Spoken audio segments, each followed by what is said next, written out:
Yo, what's up, it's your boy Rap Cheese in the house. Yo, nandito pa rin tayo ngayon sa Cartel. Siyempre, dito sa Valenzuela, Metro Manila. At may event dito every sa Wednesday kasama si Angel Montana, MC Angel Montana. Alright, umpisa na natin ito. Pasok kapatid. Ayan, MC na naman, siyempre. Ano ba alam mo? Flexi, Repin, Dukang Makata family. Flexi. Tama. Yes, Flexi. Flexi, alright. Parang may Flick G, may Flick C. Alright, ready ka na ba? Anong pinagkakabalaan mo ngayon? Ano lang? Ano? Rap. Alright. Wala trabaho. Wala eh. Alright. Hindi ka nag-aaral? Hindi po.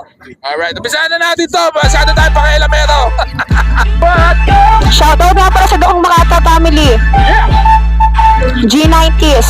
1, 2, 3, go! Flexi Rapsar nga pala sa inyo magpapakilala na hindi nyo kakayanin. Pabumigas ng mga lado, simpleng nagbabada na papanahon na hindi nyo kayang labasan. Magad solido ang bawat bar na sa akin nyo matitigman. Bawat kadagang panabos sa iyo ay akin ang natuklasan. Simpleng sandata ang ginamit para ikay malagutan. Makinig ka sa pagbitaw na sa buhay mo ay kikitil. Kahit ang karamihan sa atin ay masyadong mapapit. Panoorin mo kung paano makipagsabayin sa mga taong di natututo at tinuturing kong kalaban. Sa butawan ng mga barat pagbitaw ng mga letra, nag-iisa lang ang pinamatibayan ay ang Dukang Makata na hindi magpapalamang kahit sa anong larangan, pahagingan, pabagsigan o kahit sa palaliman. Ilalampaso ang lahat ng bumababoy sa mikropono. Yan ang tungkulin ng samahan na kinabibilangan ko.